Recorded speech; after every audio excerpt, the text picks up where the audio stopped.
Voilà.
One, two, three, four, five, six, seven, eight, nine.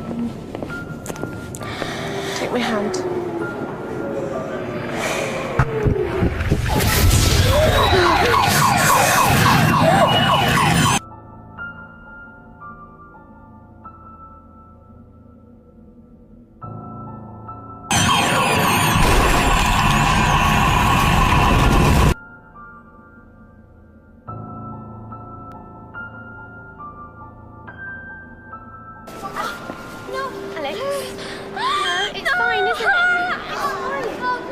Je ne suis pas impoli.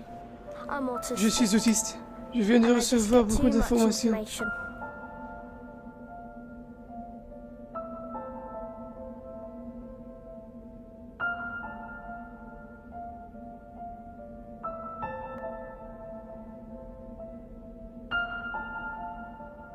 Le trouble du spectre de l'autisme TSA est un trouble de développement humain caractérisé par difficultés de l'apprentissage social et de la communication avec des comportements stéréotypés et persévératifs.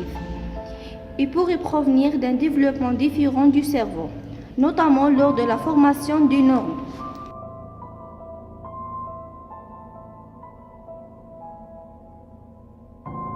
C'est la description. L'autisme renvoie aux critères de psychopathologie clinique de référence, la classification internationale des maladies et le manuel diagnostique et statistique des troubles mentaux. Et le 2 avril, c'est la journée mondiale de la sensibilisation à l'autisme. C'est les symptômes physiologiques. Des différences au niveau du cerveau ont été observées chez les personnes autistes, apportant une signature anatomique à la définition antérieure par des critères cliniques.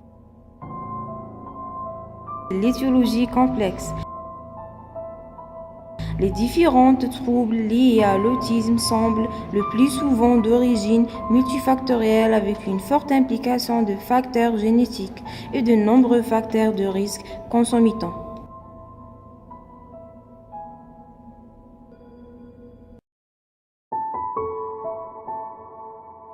Ce sont des méthodes qui se sont beaucoup développées à partir des années 70, qui sont parties d'un constat assez simple, qui ont montré que quand on mettait l'enfant dans un univers structuré, où il n'y avait pas trop de stimulation, où il était dans un endroit qu'il connaissait bien, où il y avait on utilisait son goût pour la répétition, pour utiliser des objets, il arrivait à faire des apprentissages. Et qu'on arrivait à obtenir d'enfants des choses qu'on n'arrivait pas du tout à obtenir, qu'on pensait d'ailleurs ne jamais pouvoir obtenir.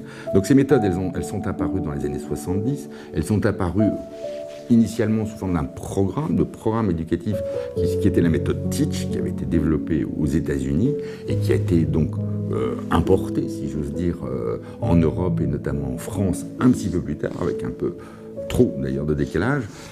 Et puis d'autres méthodes sont venues s'installer.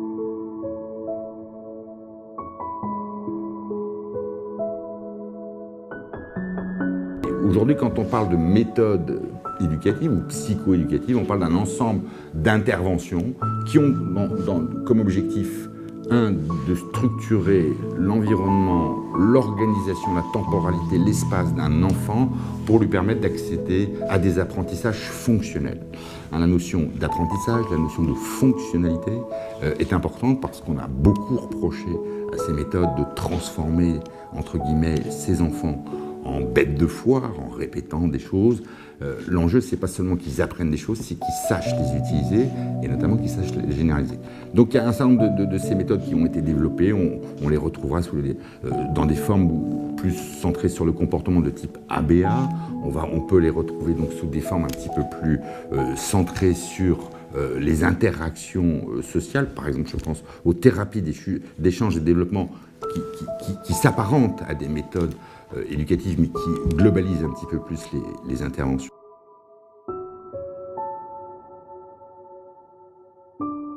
Ce qui est important dans ces méthodes, c'est qu'elles sont structurées, elles répondent à une procédure qui est écrite, qu'on connaît, qu'elles répondent surtout à la capacité à être évaluées. Et c'est ça qui a beaucoup changé, ce qui a permis d'évaluer ces méthodes, donc d'avoir une idée de ce qui s'y passait et surtout de leur efficacité. À ce titre-là, on a quand même aujourd'hui un certain nombre d'éléments basés sur des études scientifiques, avec une méthodologie qui permettent de penser à l'efficacité de ces méthodes.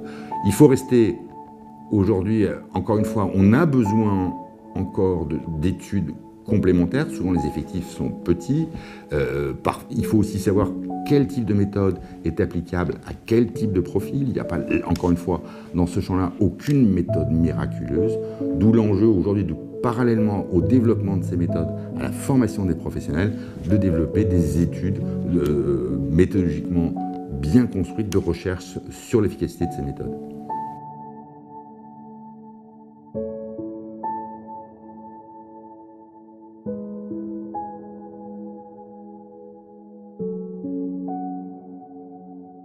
Enfin, je souhaite que vous avez compris notre projet et merci pour l'écoute.